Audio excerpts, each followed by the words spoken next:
Welcome, everybody. I'd like to call the meeting to order. Can we have the roll call, please, clerk? Alderman Ashour. Here. Alderman Berry. Here. Alderman Davalos. Here. Alderman Goodman. Here. Alderman Widener. Here. Alderman Wilson. Here. And Alderman Bevere and Hoffman are excused. Thank you. Will those who are able stand and join me for the Pledge of Allegiance?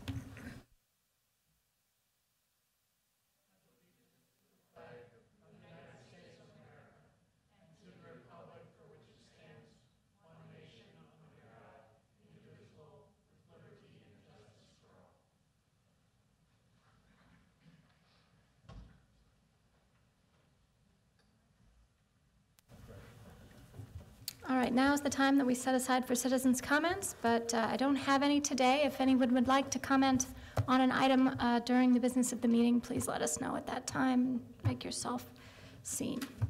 All right, officials and staff comments, starting with the mayor. Thank you. Just a thank you to our Public Works folks again for an excellent job. I saw a number of very positive comments on social media this afternoon. And so I know they were out doing their normal excellent job, and I just would like to comment that if people think that's particularly easy to run those big machines or to plan it out so that it happens in an orderly fashion and everybody's kept happy, you're misinformed. They do a lot of planning to make sure that things run smoothly. So when I thank them not only for their work but also for the fact that they put so much into making sure that they're prepared. So thanks, Public Works. You did it again. Thank you. Other officials and staff comments. Alderman Widener. Yeah, I'd also like to express appreciation to the Warrenville Police Department members who have been out and being very active, assisting people and responding to the number of emergencies that have occurred in the last 24 hours. So thanks to Chief Toronto and his men and women of the police force. Thank you. EMA. And the EMA. Yes, thank you. Alderman Wilson. Yeah, I'd just like to make a comment that to praise our city of Warrenville Public Works. But it's my understanding that in Naperville, people rake their leaves out into the street and then they're automatically swept up. However, because of snow, they weren't able to do it, so now they're telling everybody to put their leaves back in their yard, pick them up and put them in bags, and they'll pick them up. So I just think our people seem to plan ahead, and we just don't have those problems. And just would like to again compliment our Public Works people for those things that they do that sometimes go unnoticed. Thank you. Any other comments? I have a couple, mostly from the school district. First, we have 2 state titles to celebrate from Wheaton Warrenville South High School. The girls doubles tennis won the state championship, and the boys cross country. So the boys cross country is going to compete at the Nike National Tournament in early December, and we are wishing them the best in the nationals competition. Also, tomorrow, I think, is the Pack the Gym night. Here it is. Pack the Gym night at Hubble, 7 p.m. tomorrow night, Tuesday, November 7th, for a Special Olympics basketball game. Bring a non-perishable food item to enter, and we really want to support our Special Olympics athletes. So, thank you. Moving on to the business of the meeting. First is the consideration of a City Council sponsorship for the 2019 Operation Safe Celebration. And I am going to Josie Aviles to talk about that. The staff received a request from the Operation Safe Celebration Committee of Wheaton Warrenville South and Wheaton North High Schools for City Council sponsorship for the 2019 event. Funding will be used to pay for post-prom events for District 200 and is open to all District 200 juniors and seniors. At last year's 2018 event, about 1,200 students participated. And although the sponsorship amount is not on the request, past council sponsorships have been in the amount of $500. And the city has sponsored this program since 2001. Kate Economos, the chairperson, was going to be here. She is not able to make it today. Thank you. Any comments or questions? Alderman Weidner. Yeah, the city of Warrenville has a long history of supporting this event unanimously. Many of us, including staff and council members, have had sons or daughters who have benefited from Operation Safe Celebration. It's a very worthwhile event. It keeps our kids safe on a night when sometimes kids aren't so safe, and I would like to make a motion that the City Council approve a $500 sponsorship of the 2019 Operation Safe Celebration. Second. Motion by Alderman Weidner, second by Alderman Davalos. My comment is only that it's nice to see that the Wheaton Warrenville South event is going to be held here in Warrenville at the main event. Although it does look like the Wheaton North kids get to go to the Museum of Science and Industry, so that'll be fun for them too. All right, all those in favor? Aye. Opposed? Motion carries. Let's move on to item 2, the discussion and review of the draft fiscal year 2020 citywide work plan. Assistant City Administrator White. Thank you. It's hard to believe we're already talking about fiscal year 20 budgets, but here we are. You may recall last year that staff presented the first citywide work plan. This was an attempt to pull together all of the large multi-departmental initiatives into one list document for the council's review. This is in addition to the departmental work plans that are presented every year. Based on the feedback received, staff wanted to initiate this process a little bit sooner this year to give the council sufficient time to review the information as considerations are made for new budget proposals. Included within the backup material is the initial draft of the fiscal year 20 work plan and list of prioritizations, as well as a list of items that have been removed or completed from the fiscal year 19 work plan. This is not by any means going to be the final version. This is very much the initial draft. We anticipate it's going to change probably multiple times between now and the adoption of the fiscal year 20 budget based on additional staff review of budget items and the council's initiatives and feedback provided as time goes on. This evening, staff is requesting your feedback and direction on the items listed and the initial prioritization. And we have the department heads here this evening to help answer any questions you may have or provide additional information about any of the specific initiatives on the list. Thank you. Anyone have questions about items on this plan? I mean, I can go ahead and lead it off. Let's go to Alderman Davalos first.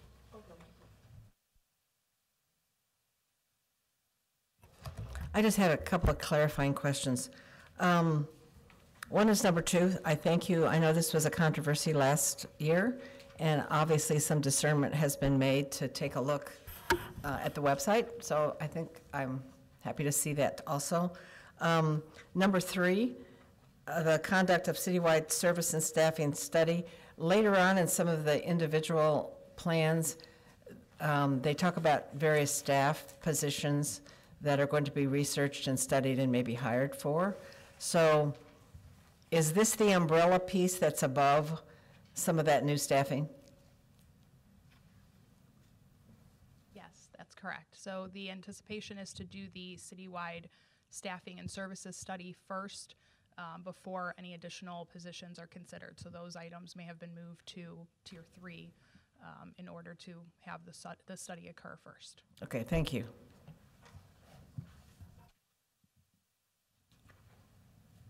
Okay. I appreciated seeing the citywide work plan completed initiatives page where they talked about items that were addressed from the work plan that we looked at last year and items that were removed.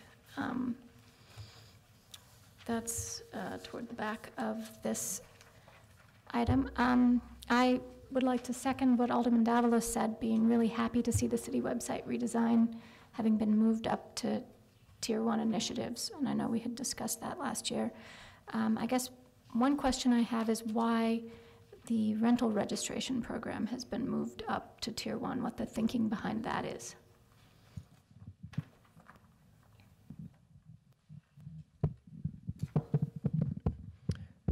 The rental registration program in the past was partnered with Crime-Free Housing, and it's been something that's been on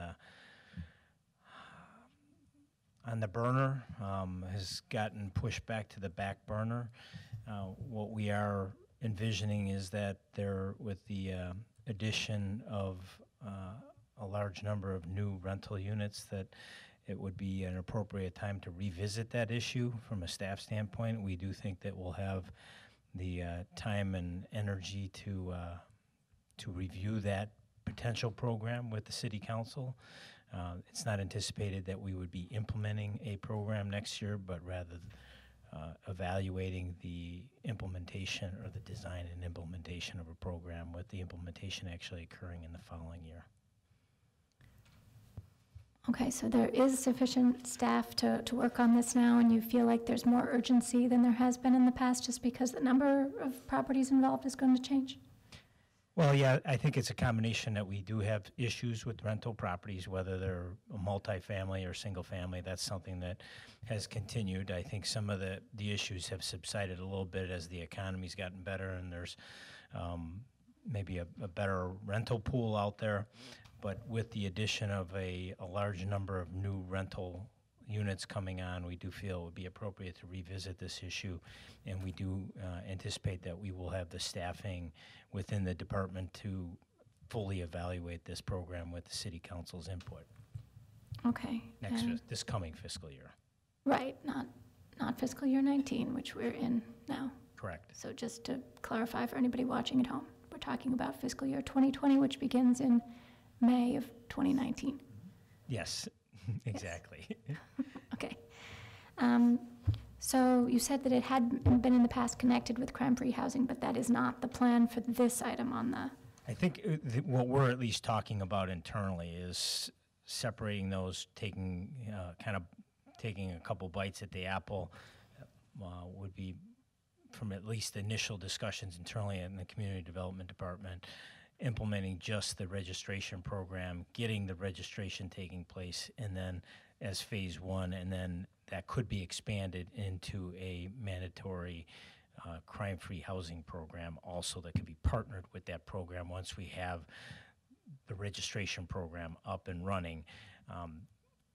It's been at least a concern within the community development department trying to bite off both pieces at the same time. Might be more than we can really accomplish with the current staffing that we have and any additional part-time staff that we might need to add in order to implement the program. So taking a phased approach might be more feasible, less opportunity for problems. If we can just start with getting all the rental units registered and inspected for life safety purposes, and we can expand it with those same people to cover the crime-free housing component. Assuming, obviously, that's our initial thoughts. These aren't thoughts that we've had any detailed discussion with anybody in the city council, or for that matter with the police department. That's just community development department's perspective on it. Okay, so this is if such a program ends up being proposed and approved by the council in both cases, the rental registration and also the crime-free housing piece later on. That's how we're envisioning it from the community development department's perspective at this point in time. Okay, and you'll do more research and come forward with information that would let the city council make that decision. Yeah, and there's actually, I think it's Alderman Aschauer and maybe Alderman Berry are in the past have been assigned by the council to work with staff on exploring these ideas and bringing forward a recommendation to future committee meetings that would incorporate at least some feedback, initial feedback from the council perspective. I know that this is probably too detailed of a question, but because it comes to mind, I'll mention it. Would this have any implication for people who currently rent out, say on Airbnb, part of their house?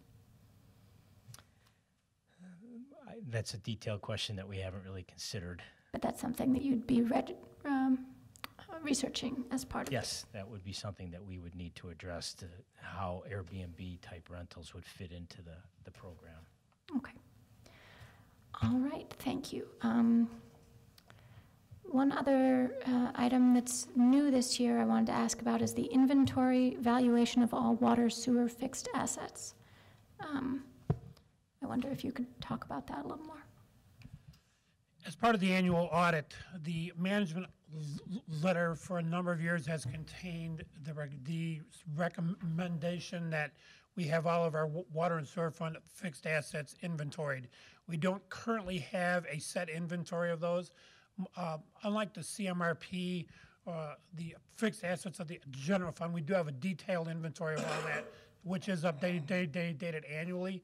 The water and sewer fund does not have a compiled list of all their fixed assets and, in a form that's usable. So we would go out and do a complete inventory of all of our assets and compile that list. So that would be a lot more detailed than what we put together for the EMRP, where we listed Absolutely. the total value, for example, of the sanitary sewer covers. Correct. Okay, so this is going to be, All the piping, all the sewers, all the pump stations, all the towers, all the inventory of all those things, particularly of a particular importance would be all the underground infrastructure, all the piping and such. okay, I know we had sort of made some broad estimates of all the different categories of things that you mentioned in the EMRP. Is this going to be something we do with the GIS technician where it's all identified with where it is? We haven't even gotten as far as having what the plan is. We just know that it's a requirement, and there are companies out there that do this type of work, so we'll be reaching out to them for assistance as well. And I'm sure we will have to utilize inside staff as well. Okay, okay, thank you. That's helpful. I wondered also why 2 specific road projects were listed here on the citywide work plan as Tier 1 initiatives when the road program is not normally, I suppose, considered a separate project and would be more one of the basic core functions that we usually have. Is it because it's a more extensive type of road work? Yes, both the Warrenville Road reconstruction and Ray Street reconstruction are projects that don't fall under the CMRP. They're Warrenville Road's going to be using MFT dollars to pay for the replacement of the bricks with asphalt, and then the Ray Street reconstruction be eventually, if there's money generated from the TIF 3, that project be TIF eligible or reimbursed, eligible for TIF reimbursement for reconstruction of Ray Street, and that would be Ray Street would be done consistent with the other streets done in the Civic Center and Old Town area that were funded with TIF 1 funds. Okay, but I noticed that the overall city road plan isn't one of the items listed here. No, that's a maintenance project. It's also primarily a public works project. A single department. Community development has some involvement in that, but it's primarily just public works, and it's just a standard maintenance project. There's not any there's effort that goes into it, but it's not the same as these projects. It involve a lot more effort. These involve getting an engineer on board to design them, and then probably also to oversee them in construction. Okay, thank you. Anyone else have comments, questions? That's all I have.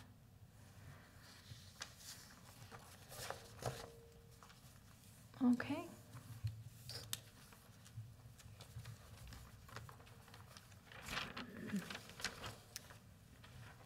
I guess if there's any more feedback or input, you can talk to staff about it afterwards. This will be discussed in more detail later as we go forward with the budget plan in particular.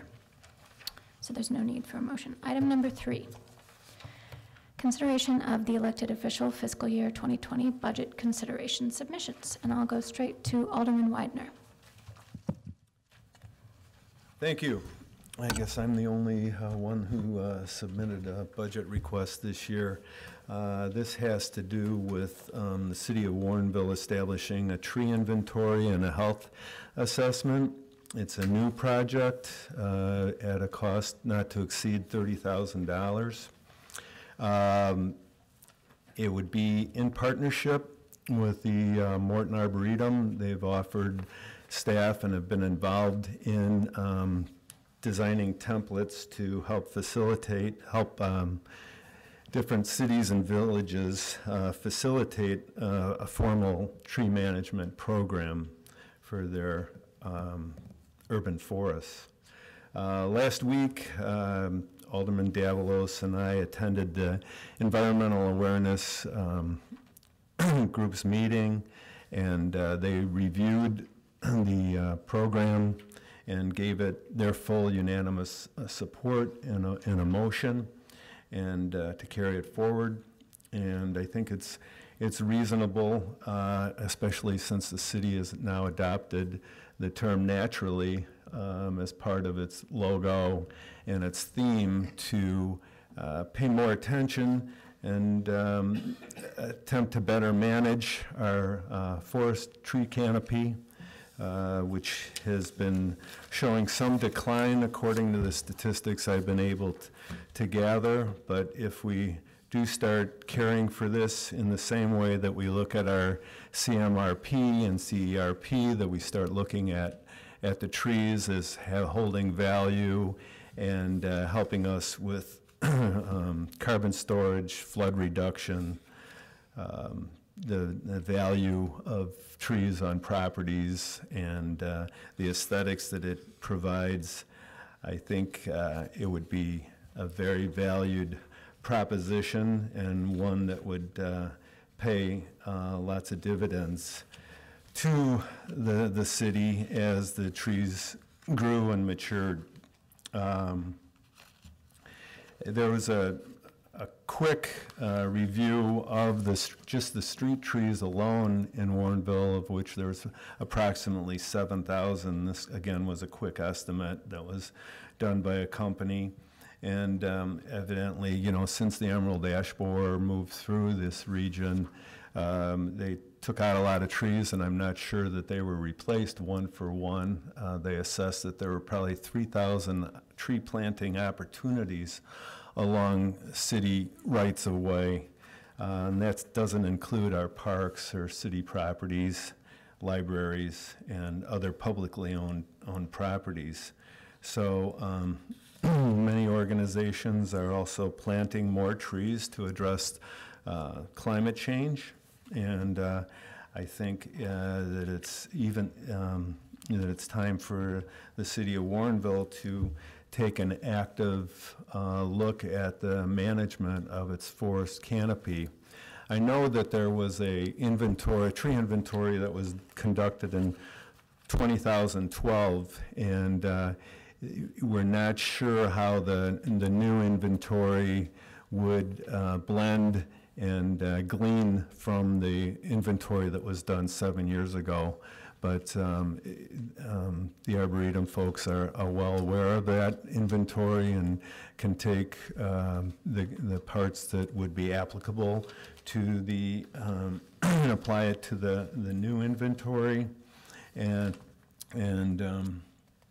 I think the year one would be the inventory and establish the data, and as we moved on, I think we would do well by establishing a formal management program, and certainly the Arboretum staff has helped other communities with that, and they would help us with that as well. They have a template that the city staff and their professional staff move through to help establish organization and a method of managing the urban forest. So I just think this would be a very good thing for the city to move toward. It doesn't necessarily mean we have to add more staff.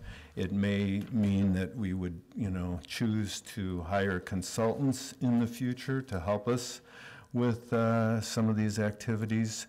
But I think, addressing the tree canopy would return many dividends as the city became more aware of what it has out there and what species it needs to plant, what different varieties. So I just see a lot of positives, and I guess I could go on and on about the benefits that I see, but I'd be glad to answer any questions. I would just like to end with, there's a famous quote that says the best time to plant a tree was 20 years ago, and the second best time is today. So I just think that the city would do well by moving forward with paying attention to its natural surroundings that people often remark about as being part of the charm of why they're here. And so addressing that on a more formal basis, I think, would provide many dividends. Thank you. Thanks, Alderman Widener. I have two comments myself. First is that Warrenville has long been Tree City USA. It's an annual award we won many times, but when Warrenville in Bloom last entered us in the National America in Bloom competition, our lowest score was on urban forestry. And since we have committed to entering Warrenville into the America in Bloom program again next year, we need to improve. So I was very excited to see this listed in the packet tonight, and I think it's going to be an area where we can show the America in Bloom people that we're going to try and make some progress. So thank you for doing this. Alderman Davalos? Thank you. Yeah, I had a couple comments and a couple of questions. As we were talking about this at the Environmental Advisory Commission, people were enthusiastic, and I think part of it was to have a closer communication with the Morton Arboretum and the Forest Preserve, and being able to more easily dovetail with their experts, and I think there'll be a lot of communication involved in a project like this. And in fact, the EAC already started thinking about the trees they were going to select for Arbor Day next year. With this potential problem with the ash borer, not the ash borer, the, what's the beetle that's, the longhorn. We realized we were offering maples, like 40% of the trees that we were offering for free were maples, so we're already talking about changing that. So I think it's a sort of a timely issue to really understand not only what we know about Warrenville, but what's coming down the pike from other places, and the Arboretums and the Forest Preserve are great assets in that. So it'd be nice to be more closely tied to them. I think also the public would be interested in what we find out, and I think we could have a program, maybe the EAC, which does a lot of education stuff, could help through their insert in the in our city newsletter and other things, can share some of the things that we discover, because of course we can only do things on public property, but I think people that have their own properties are interested in what's coming up, and I think the EAC thought that was an education opportunity for us. My question has to do with our current efforts. I know we did have the tree inventory before, so I guess my question goes to Public Works. Was that helpful? This may be a different one, but was that, my understanding was that there is some thought, and there are lists that Public Works uses to plant. They have something they're going on. Do you see this as a positive to you folks at all? The existing inventory predates me. I don't know how, it certainly isn't the quality of what Alderman Widener's proposing here. Okay. I believe there's some intern or somebody that went out and inventoried the trees. And I think for something like this, you need a certified arborist to go out there and be involved in locating the trees, assessing their condition, what species they are, and all that type of stuff, as well as trying to figure out if there's pruning and those type of details needed and maintenance. You'd have to have a certified arborist on board to do that, and that'd be somebody that's expertise that city doesn't have. We'd have to hire out for that. Okay. With their consultant. And I just want to confirm with Alderman Widener that this isn't the staff, our staff, that's going to be out doing the inventory. We will be either taking expertise from the Morton Arboretum or finding out who we can hire to do this. That's part of the fee for this, right? For the inventory portion, but as time goes along, time moves on and we get into the second phase of this, once the data is collected and once we have an inventory of the tree species and the tree counts that we have out there, the next thing would be to develop a management program. And I think city staff would do well to be involved in that, and that would be a process that would, I think, be led, or it would involve professionals from the Morton Arboretum and someone, a staff, assigned, so that we could have a management program so that we could, guarantee that the right species are selected, that the, trees are replaced on a one-for-one basis, and that maybe increased numbers of trees could be placed in those, areas that would allow for more. Okay. So. Yeah, I just want to confirm, having just looked at the city work plan, that we aren't asking our public works people to actually be the ones going out there. It sounds like we're not, but that their role will come in on the different phases that are subsequent to this first one. Well, there will be impact to staff. I mean, somebody's got to oversee the inventory process, and that requires probably a manager's time to oversee that process and to coordinate with whoever we contract with to perform the inventory. There's also, I think, GIS components to this, that the city staff who is involved with GIS will be mapping and identifying it on a citywide basis. So there will be some staff impacts. I can't give you a number of hours, perhaps, Phil or somebody at Public Works would be able to better capture what amount of staff time you're looking at for this, but there'll be staff impacts. So my last question is, is that okay with Public Works? I guess I'm just concerned. I personally think this is a great idea. I'm in favor of it. My only caveat is, what are we asking of staff in a time? Is it reasonable to fund something like this? Well, I think that for the first year, having somebody oversee a consultant and coordinate with them to do this doesn't take all that much staff time. It wouldn't be drastic. It'd probably be less than it takes for a typical engineering design project. What I get more concerned about is longer term. I mean, it's Alderman Widener reference. There's a year. The next step is to develop some sort of maintenance plan, and similar to the CMRP or EMRP, you got to fund that. So you got to evaluate not only what needs to be done, but you've got to determine sort of what cycles, trees might need to be pruned or replaced or that type of stuff. And also this has to be maintained.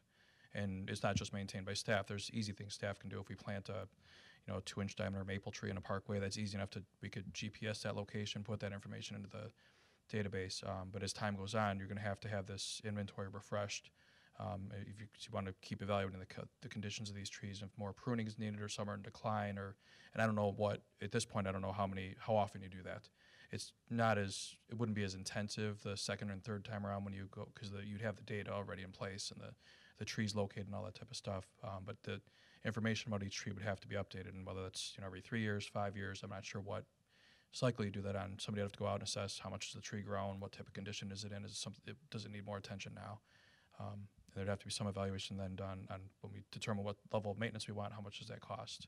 And there are some things that Public Works can go out and do in terms of pruning trees and maintenance, and we do that work now. But there are trees that are too big for us to handle at times, and there's work that's too big for our crews to handle. We'd have to contract out for it too, and that's just, in the future, once you start this, it's going to be an ongoing process every year. It's not something you're just going to do one time and be done with it. It's going to involve staff time every year in the future. Well, if I could maybe try and also answer that question. It is, as Deputy Director Kukler just said, it is something that staff is doing already. They have to prune these trees. And maybe with a plan and proper maintenance, that might even end up saving time, because if you're doing things proactively as opposed to just responding when there are disasters or trees down or damage to property, that could be more efficient. We don't really know. And part of, I think, doing this study might help us plan for that already, because we're talking about trees on public property, right? We're not going to be inventorying the trees in everybody's backyard. So these trees are already ours. They belong to the city. The city is responsible for them and responsible for taking care of them. We do that. And I think we do it pretty well, but it's nice to do things in a planned and well-managed way. And now the mayor had a comment. I just wanted to reinforce what you said. For the folks that are listening, we're talking about trees on public property, not on private property. So it's not like the city's going to come onto your property and look at your trees and tell you what you have to have and whether you can cut them down or whether you have to prune them or anything. This is purely public property that the city owns. Thank you. Any more discussion? Does anyone have a motion? Alderman Widener? Sure, I'll make a motion that the city adopt a Warrenville tree, or a City of Warrenville tree inventory and health assessment into the fiscal year 2019 budget. At a cost not 2020, to- I think you mean. 2020, I'm sorry. The 2020 budget at a cost not to exceed $30,000. Second. Motion by Alderman Widener, second by Alderman Davalos. Yes, City Administrator. Just want to clarify one thing, though, is that at this point, what we're asking for, what we're looking for is direction to just do additional research and bring it back, and then it's certainly your prerogative, but it would be included in the budget with everything else at the budget workshop. I don't want to get ahead of ourselves here. When the process that's been established wouldn't automatically go on the budget from this meeting, it would get more research and come back with other items, if not before it comes back at the budget workshop in March. So we're asking staff to put together a decision package for inclusion in the budget. More succinctly said, yes. Thank you. Okay. Alderman Ashour. Well, it seems like it's going to be a few years to go through the process, and the budget's going to be broken down over a couple fiscal years, so that's what we need evaluated. Thank you. Yes, that's important. Any further discussion? All those in favor? Aye. Opposed? Motion carries. All right, moving on to item 4, the compensation study, phase 4, update and implementation recommendation. Assistant City Administrator White. Thank you. As you may recall, the city began a comprehensive review of our compensation strategy back in October of 2014 to ensure the compensation structure is supporting the goals of the community. The overall project was completed in 4 total phases. The first 3 phases are summarized in the staff memo dated May 23rd, 2018, which is included as Exhibit A in the agenda backup materials for you. This evening, we'll be focusing, or at least I'll be focusing my notes on the phase 4 portion of the implementation of the strategy. Obviously, we'll have time for questions at the end, but there are a few things I wanted to cover. Phase 4 was the completion of the salary survey and then the culmination of basically all 4 phases of the project. In spring 2017, the city's consultant Sikich created and distributed a salary survey that went out to the city's new comparable communities, which were adopted as part of the phase 3 portion of the project. After Sikich received and analyzed the results of the survey, staff and the consultant reviewed those new ranges compared to the city's current ranges at the time, and then reviewed some options to incorporate the internal equity component using the job factor analysis scoring that came out of phase 2 of the project. This review and analysis period ended up taking a little bit longer than we had anticipated due to some staff turnover here at the city as well as with the consultant. We had a couple different consultants that came through the project during phase 4, unfortunately, that ended up delaying the project a bit. Once the review and analysis period was completed, the compensation work group, which was made up of city staff and 2 of the elected officials, came together and met and talked about the information that was gathered and the impacts of the new comparables, the salary ranges, and prepared a recommendation for the city council. We reviewed 2 different options of what to do with the salary ranges. The first was maintaining the current structure, which was every position within the city has an individual salary range, or option, well, actually, sorry, in my memo, option 1 was the banded version, which incorporated combining some of the like positions using the scoring model to create a joint salary range. Or option 2, as listed in the memo, was continuing to have the individual scores or ranges per position. Ultimately, the work group is recommending option 1, which is the banded salary ranges, because we felt that that was the best representation of not only the external comparability piece of the market, but also the internal equity component that we had been striving for as part of this project to make sure that we were looking at internal comparability of like positions within the city. There are a few things I wanted to point out from my memo that I think are important. The city's union positions are not included in the new banded ranges, and that was done purposefully because we're in contracts currently with all 3 units, and until we can negotiate those contracts, we would not be able to make any changes to the salary structure with the bargaining groups. So they were excluded. But their results, their scoring of the job factor analysis is included at the bottom of the exhibit that has the ranges listed on it. As a result of the delays mentioned earlier, the data that was originally collected in the surveys needed to be updated for CPI. When we did the original salary survey, it was roughly March, April of 2017. Obviously, we have now gone through 2 new budget seasons, so to speak. So we did have to update the data so that we were comparing apples to apples as the work group was looking at the information. And we followed the same process that we follow for the current ranges. In looking at that, we add the cost of living increase and adjust the ranges as we do with our current ranges. So that approach used to calculate the ranges and the progression has not changed, and we are not recommending any changes to that process. The action requested this evening is to recommend to the council adopting the salary range model with the banded salary range. At this point, we are not asking the committee or the council to approve the actual salary range numbers because we're in the middle of going through another round of survey. We do this every other year currently with our non-union group. We do a salary survey every other year. We update the data just to make sure that we're remaining consistent with the market. So right now we are in the process of collecting that data, and we will come back with those finalized salary ranges as part of the budget process.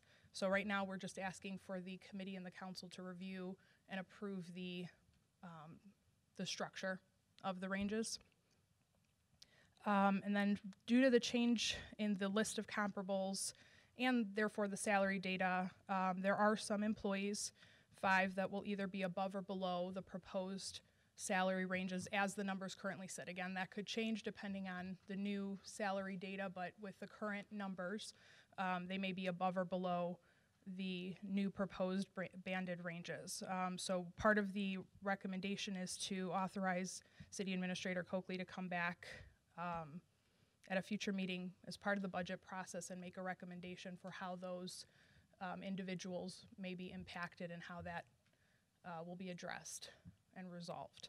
And then finally, the work group, there was a lot of deliberation by the work group because obviously this is an important topic and it has significant potential impacts.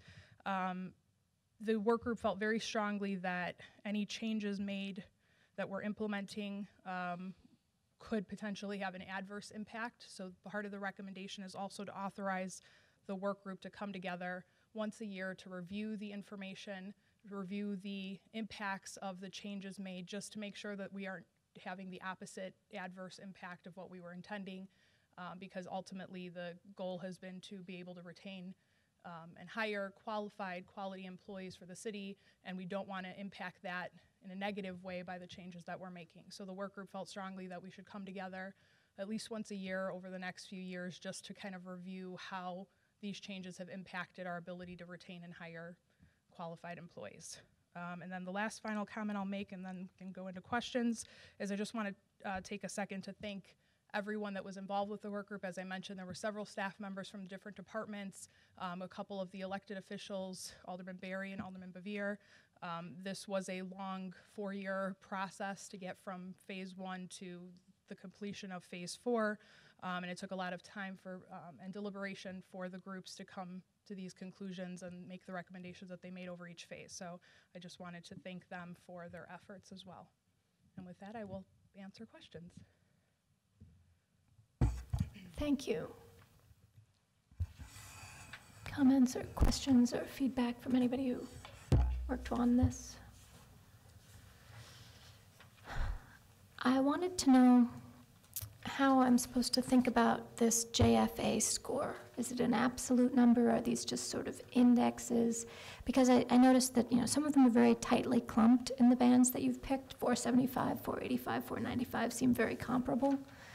But others seem a bit more spread out. The first clump, I guess, has a greater than 10% variance from the top number to the bottom number. So I just wondered if that's significant? Am I thinking about this the right way?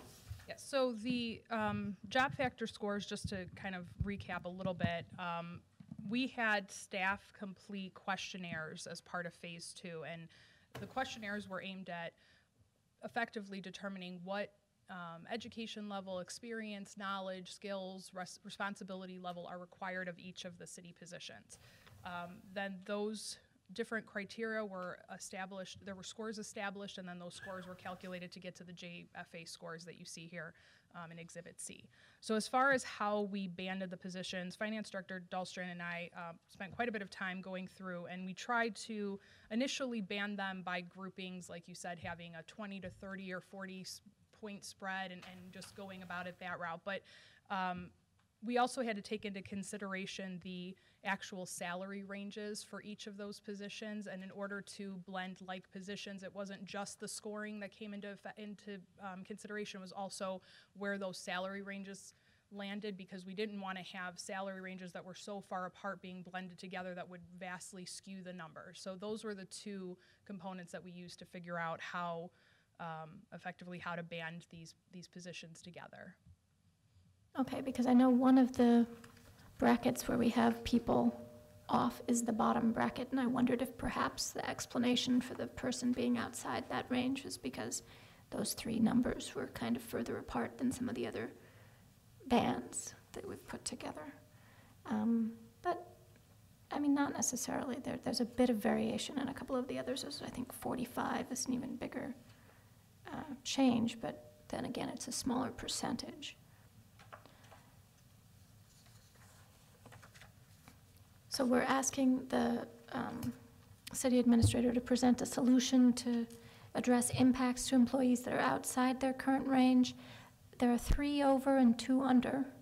It seems like, corrections in one direction are a lot easier than corrections in the other direction, and make a much bigger difference to the individuals concerned. Correct. So that's something that we're just asking for more input on so we can discuss it in a more particular way. And of course, the people involved could be rightly quite sensitive about that. Correct. And we want to make sure that we put the time and effort forth in applying whatever solutions we come up with fairly across the board so that we're not adversely impacting one person and not another. So there's a lot that goes into that. As you said, it's pay and compensation as a whole is a very sensitive topic, rightfully so. And so we want to make sure that that is carefully thought out and that we consider all possible solutions and options. And then we would recommend having those conversations with the council initially in closed session, because we are talking about individual employees at that point before a final decision is made. Yeah, that sounds appropriate to me. This is difficult to have even in these somewhat anonymized versions because everybody knows who we're talking about. So that's challenging tricky. To take the personal out of it, and so we listed it as positions, and we refer to them as positions because it is important to remove the person or persons within the position when you're talking about the compensation strategy as a whole. We're not talking about any one individual person or another, or valuing an individual employee differently than we value somebody else. We're strictly talking about what is the strategy that the city wants to apply in terms of its compensation, again, so that our ultimate goal of hiring and retaining the most qualified people for the positions is met, and that's ultimately what the strategy is there to do. Thank you. That sounds very well thought out. Anyone else?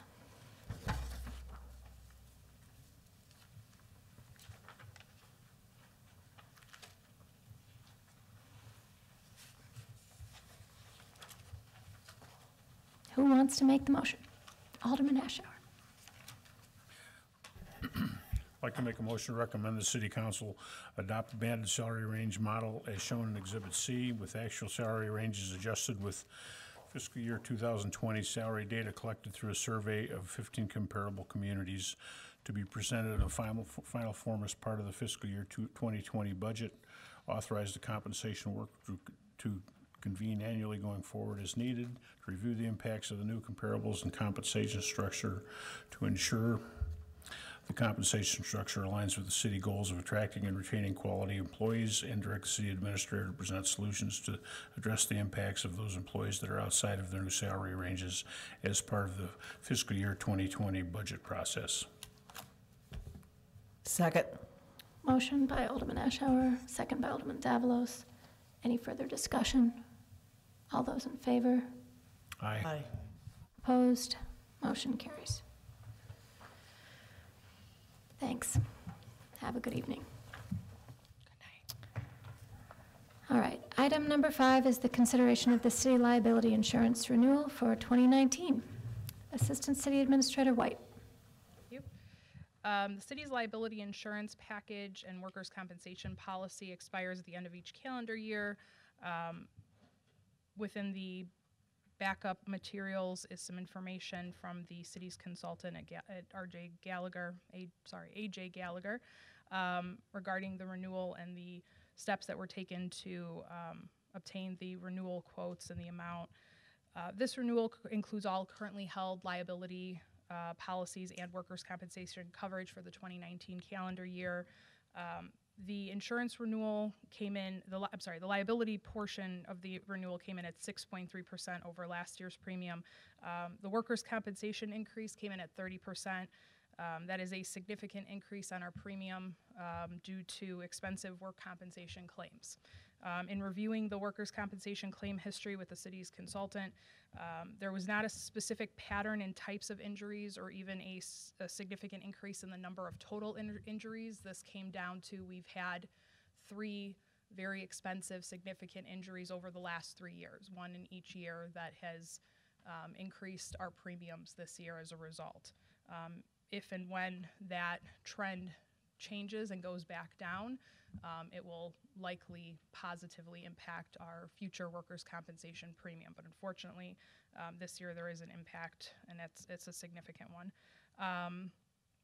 To offset some of the additional costs, the work comp carrier, IPRF, has once again reserved just over $15,000 for a safety grant. We have used that grant every year. The amount changes slightly depending on claims information, but we use that grant every year for safety-related items. We've bought ergonomic equipment, safety equipment, training, variety of different things with that grant money. They've also offered us a 10% discount at the end of the year if we participate in their HELP program, which stands for Highly Enhanced Loss Prevention. In reviewing the program with the city's consultant and city staff, there are a number of items on that list that we are already doing, like having a safety committee that reviews our claims experience on a regular basis, providing training, things like that we're already doing. The program would help the safety committee to enhance some of those efforts and improve upon some of those efforts in a hope of continuing to try to mitigate some of those claims in future years. Again, I recognize that it's a significant increase, but the consultant from Gallagher did go out and try to market the package, and the best option that we got was through Brit, which is our current carrier on the liability insurance. We did have some increase in the number of vehicles and equipment, as well as the cost and value of some of that, of the property and the equipment, because some of it's new, it's going to be valued a little bit higher than obviously some of the things that we're trading in, or sorry, not trading in, that we're selling or auctioning. At this point, I'm happy to answer any questions, but staff is recommending approving the liability renewal package and the workers' compensation increases. And we've already met with our IPRF representative by phone to talk about strategies to help us decrease those claims moving forward.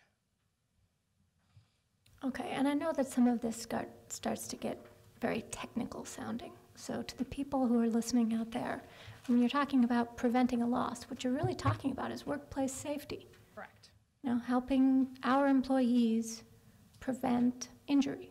That is correct. Keep them as safe as possible. Yeah, I just want to put a sort of a non-insurance spin on it. Yeah, you know, a little bit more of a human face to this conversation, because we're talking about trying to keep our employees from getting hurt. Mm-hmm. And so hopefully their loss prevention strategies that they want us to implement as part of this program will have actual physical benefits for the people here in Warrenville. At least we hope so. We do hope so. Okay, yeah, it's never good to see the insurance rates go up, but we can't make them sell us insurance more cheaply.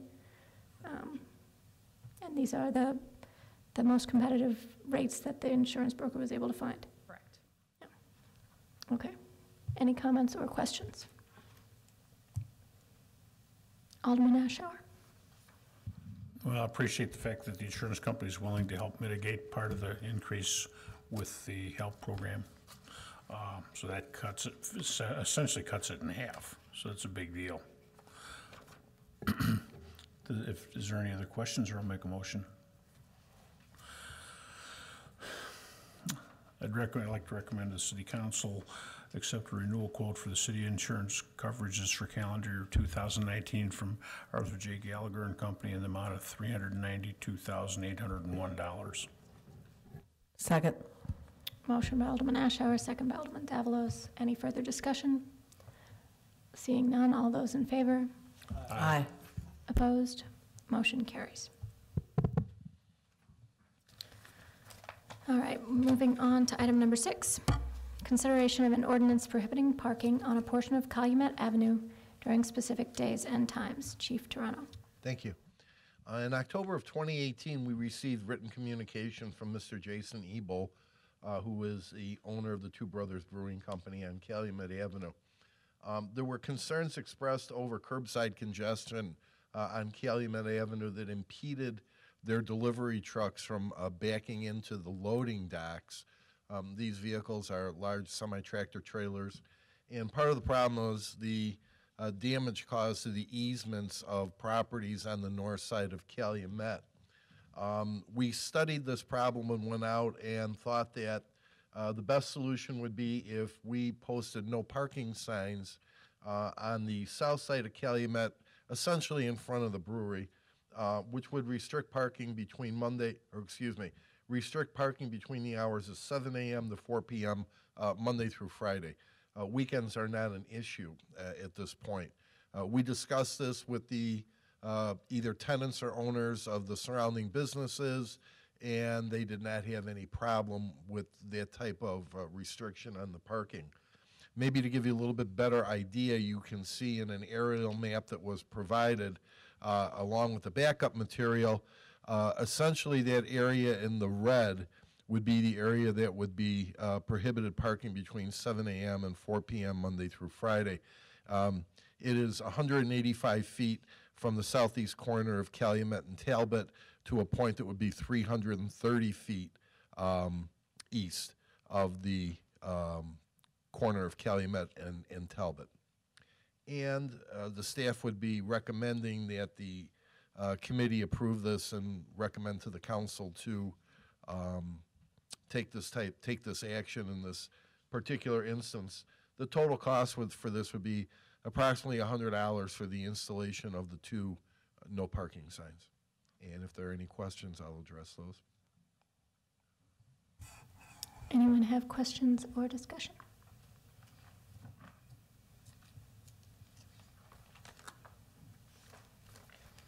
Alderman Ashour.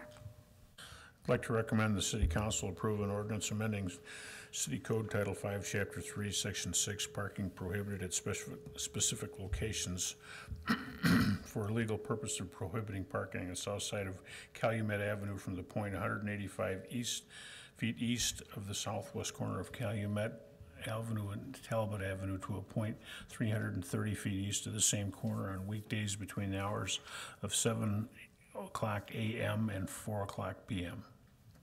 Second. Thank you, and I think you said southwest, but it's southeast. So any further discussion? All those in favor? Aye. Opposed? Motion carries. Okay, moving on to item number 7. Consideration of an ordinance amending certain provisions of Title II, Chapter 4, the Emergency Management Agency of the City Code. Again, Chief Toronto. Thank you. With the anticipated retirement of the current Emergency Management Agency Coordinator Chet Winsick, discussions were held with the mayor who appoints this position and also the city administrator and how we would best proceed going forward. After discussions were conducted and with the recommendation of the mayor and the administrator, and myself, it was decided that full-time personnel from the police department be selected to oversee the operation of the Emergency Management Association.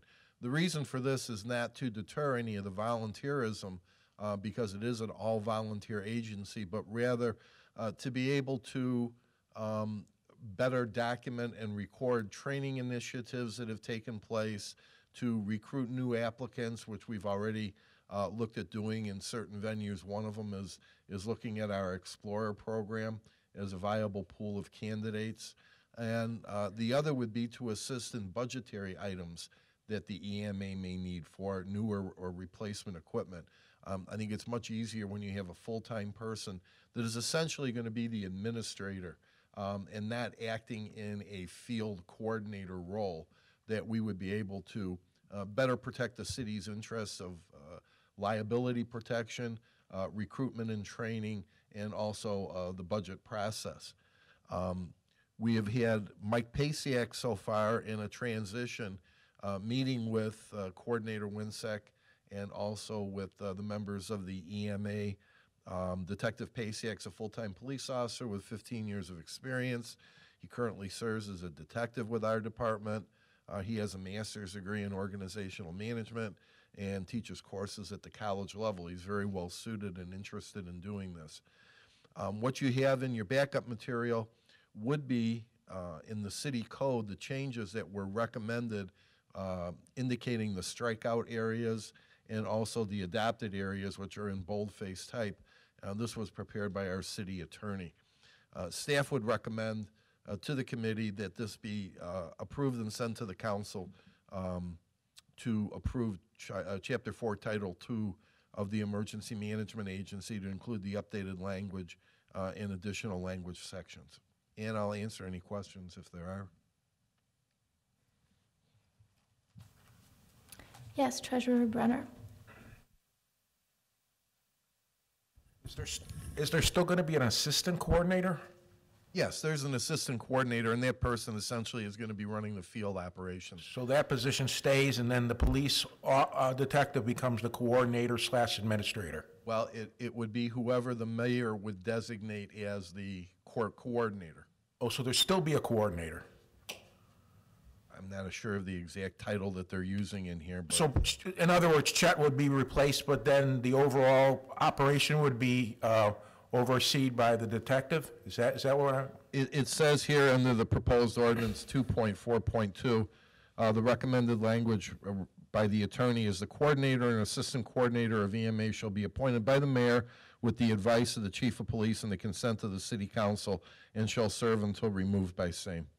So then there'll be a coordinator, there'll be assistant coordinator, and then there'll be a detective that will be administering the operation. Our recommendation would be to have a full-time police person serve as the coordinator.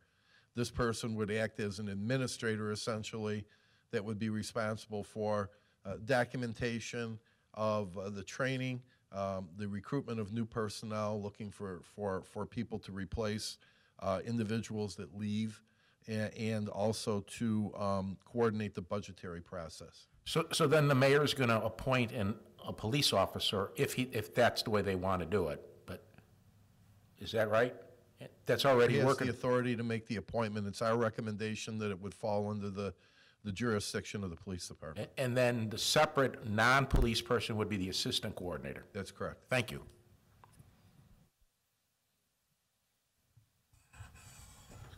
Thank you. Any other questions? Alderman Ashour? I'd like to recommend the City Council amend City Code Chapter 4, Title 2, Emergency Management Agency to include updated language and additional language sections. Second. Motion by Alderman Ashour, second by Alderman Wilson. Any further discussion? I just want to thank Detective Pasiak for being willing to step forward, and I hope that he'll be able to continue in his current responsibilities as well. And I hope that this will have a positive impact on the budget as well, because having a professional step into that role will be easier on the volunteers who otherwise would have had to shoulder that burden in the past. Okay, we have a motion and a second. All those in favor? Aye. Opposed? Motion carries.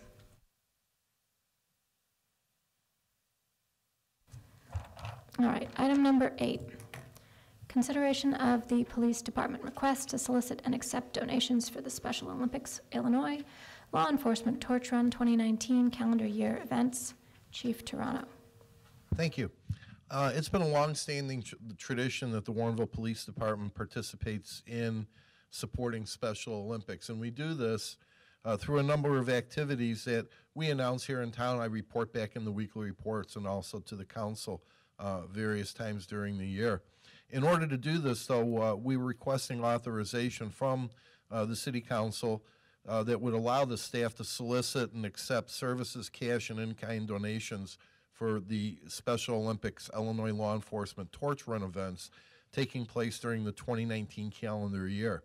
These events include Cop on the Rooftop with Dunkin' Donuts, the Polar Plunge, the Plane Pull, the sale of law enforcement torch run for Special Olympics apparel, the Harley-Davidson raffle tickets to the Publix, and any other fundraisers that may be advertised throughout the year. Included in the backup material is a copy of the city's current solicitation policy and a sample of the letter of solicitation that is sent to local businesses and residents. And if there's any questions, I'll be happy to answer those. Thank you. Any comments or questions? Alderman Widener. Yeah, it's a great cause. We've been doing this, as the chief said, for many years, and I make a motion to recommend the City Council approve the request to solicit donations for Special Olympics Illinois Law Enforcement Torch Run 2019 calendar year events. Second. Motion by Alderman Widener, second by Alderman Davalos. Any comments or questions, further discussion? All those in favor? Aye. Opposed? Motion carries. Moving on to item number 9, the consideration of a request to dispose of surplus city property utilizing Nabanoff auction services for 2 seized and 3 fleet vehicles. Chief Toronto. Thank you. Currently, we are holding 2 seized vehicles that were awarded to the city of Warrenville by the DuPage County Circuit Court as a result of forfeitures from arrests that were made by the police department. Additionally, there are 3 vehicles which were city fleet vehicles which have outlived their useful service lives. 2 of them are police vehicles. 1 is an emergency management agency vehicle, and we are looking to dispose of these by means of using Obanoff auctioneers. In researching this, we've been using them now, Obanoff, for like 10 years, and we've had very, very good success with them. As you know, in the past, the city will get 94% of the auctioned proceeds, with 6% of the funds going as a service fee to Obanoff. Basically, they take the vehicles, they photograph them, list them, conduct the auctions, and send the certified checks to the city after the sale is concluded and the titles are exchanged. Included with your agenda backup material is a memo from Deputy Police Chief Jeff Jacobson seeking their authorization for the disposal of the city-owned property. We have Exhibit 1, which lists the vehicles to be auctioned utilizing Obanoff, and number 3 is a draft city ordinance relative to Exhibit 1 authorizing the disposition of the property owned by the city. And if there's any questions, I'll be happy to answer those. Any questions? Alderman Ashour. I'd like to make a motion to recommend the City Council approve an ordinance authorizing the disposal of city-owned property through an auction conducted by Obanoff Auction Services Incorporated. Second. Motion by Alderman Ashour, second by Alderman Davalos. Further discussion? All those in favor? Aye. Opposed? Motion carries. Item number 10. Consideration of a request to dispose of surplus city property utilizing propertyroom.com for unclaimed property. Chief Toronto. Thank you. Currently, we're holding a large amount of seized property. There's an inventory included in the agenda backup material. In that inventory, you will see corresponding Warrenville Police Department case numbers. The majority of this property is unclaimed property, which we have recovered during the investigation of a criminal case. In many cases, even though we've attempted to contact the owner, the owners received a payout from the insurance company, which at that point in time, the property is then owned by the insurance company. 99.9% of the time, the insurance company want nothing to do with it, and they refuse to claim it, so it therefore sits in our evidence room. At that time, then we look to see if we can have this title as unclaimed property, and we move forward in auctioning this property with the money from that auction being returned to the city general fund. Past practices in that for a number of years, we've used propertyroom.com for these online auctions to dispose of the surplus property. The cost for this is that any item that is sold up to the first $1,000 in value, the city receives 50% of the auction sale price, and propertyroom.com gets the other. 75% of items that are sold for over $1,000 is remitted to the city, and the remaining 25% is kept by propertyroom.com as a service fee, which includes shipping and handling charges, state sales tax on the auctioned items. We would be recommending to the city council to accept this, and included, as I said, is a inventory of the property listed for disposal, and a draft city ordinance relative to the exhibit authorizing the disposition of the personal property owned by the city. Thank you, Chief. Any comments or questions? Alderman Ashour. I'd like to recommend the city council approve an ordinance authorizing the disposal of city-owned property through an auction conducted by propertyroom.com. Motion by Alderman Ashour, second by Alderman Widener. All those in favor? Aye. Aye. Opposed? Motion carries. Moving on to item number 11. We have an informational update on the calendar year 2018 property tax levy. Finance Director Dahlstrand. Thank you, Madam Chairman. Currently, the 2018 property tax levy ordinance is planned to be presented for a first reading as part of the December 3rd, 2018 City Council agenda. Based on what I know right now, Winfield Township EAVs will increase by approximately 5.24%, and new construction in Winfield Township is just short of $4 million. I'm waiting for similar information from Naperville Township. If that comes in time, we'll be able to meet that December 3rd ordinance first reading. If not, the reading would need to be moved to December 17th. We would have to waive a second reading, and that same night would also be the public hearing and the adoption consideration. Okay, well, if we don't make the deadline, it's Naperville Township's fault. Yes. There's nothing we can do about that. I can't get water out of a rock. Okay. Thank you, Kevin. Any comments or questions? This is an informational-only item, so no motion is necessary. Moving on to item number 11. That was an item number 11, sorry. Moving on to item number 12, an informational update on the status of the ERP implementation. There is a memo from Finance Director Dahlstrand in the packet. If anyone has any questions on that, now is your shot. Moving on to item number 13, an informational update on the Administration, Finance, and Police Department fiscal year 2019 work plans and decision packages. Those are also included in the backup materials.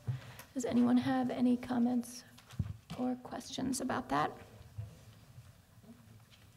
Seeing none, again, it's an informational only item. Moving on to item G1, we have commendations, and those are in the packet. Chief Toronto, would you like to mention those? Yeah, Diane did a tour for a group from the Park District, the Little Bitty Tots, and she's always very well received, so they sent her a thank you card. We appreciate that. There's also one in there from the city of West Chicago, in which we assisted them on a large fight that stemmed from a gang-related incident, and they sent their thanks for that. Our detectives were also recently involved in the homicide investigation, which just occurred a couple of weeks ago in West Chicago, and which was successfully cleared with the arrest of 3 individuals. So the Major Crimes Task Force over there Their period that they have been in operation since 1996 is batting 100% in every homicide case we've been called out on and investigated. We have successfully cleared with an arrest. And lastly, I'd just like to congratulate Deputy Chief Mark Leonard. He successfully received his bachelor's degree and graduated from Aurora University just this month. So great milestone. Wanted to congratulate him for that, and I'm pushing him as hard as I can to go to graduate schools. Thank you. That's great. And there was a letter of thanks about Officer Perry as well in the backup materials. All right. Thank you so much, and congratulations to Deputy Chief Leonard. All right, I think that concludes our business. We just need one more item. Alderman Widener? Motion to adjourn? Second. All those in favor? Opposed? Thank you. We are adjourned.